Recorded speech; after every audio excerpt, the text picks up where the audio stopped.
We are less than 1 week out from Vermont's primary, and for some races in Chittenden County, next Tuesday will be even more important than November. That goes for a race where two Democrats are competing against each other and no Republicans are in the running. We're talking about the contest for Chittenden County State's Attorney.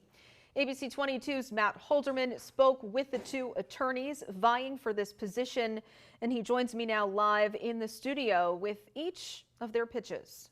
Yeah, Lauren, that's right. Well, the incumbent Sarah George is running for a third full term in office, while current Franklin County State's Attorney Bram Chronickfeld is looking to unseat her and take over in his home city. He feels like he can get more out of the office than George has, while she says what her office has been doing lately has been working, and she wants to keep up that momentum.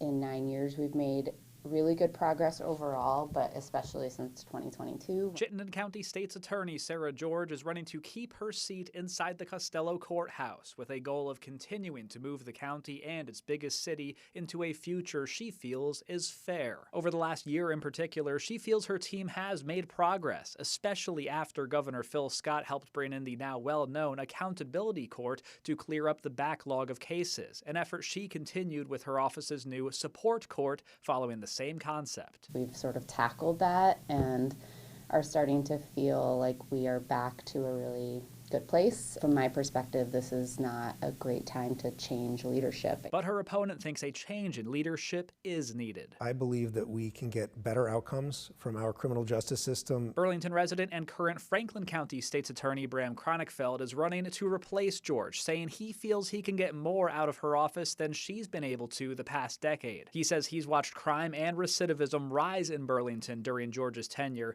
and believes part of the problem is the county lacking cash bail, allowing defendants to be released pre-trial without having to pay anything. Chronickfeld says he thinks Accountability Court worked in Burlington because cash bail was used, and he would look to create a permanent misdemeanor court to make sure low-level repeat offenders are addressed. I have another word for Accountability Court, and it's called court. It is irresponsible for an individual state's attorney to unilaterally throw out the only tool that we have to ensure people show up in court. George disagrees with Chronickfeld's critiques, saying her support court has had an over 90% appearance rate since May and works because of the treatment services involved, including the Howard Center. She maintains Chronickfeld's ideas would take the community backwards, but he says it's already been going in that direction and he will change that. From my perspective, it is providing false promises to this community in a time when they really need people to be more honest. We can't let go of those first two hats of protecting the public and enforcing the law. If we let those go and we're not doing those things, nobody's doing those things. Now, one thing both candidates emphasized was a need for voters to just turn out and voice their opinions next Tuesday. There are wide concerns over possible low voter turnout. And again, in their case, whoever wins on Tuesday is going to be the state's attorney, since they will face no Republican in November. The polls will open Tuesday morning and close at 7 p.m. statewide.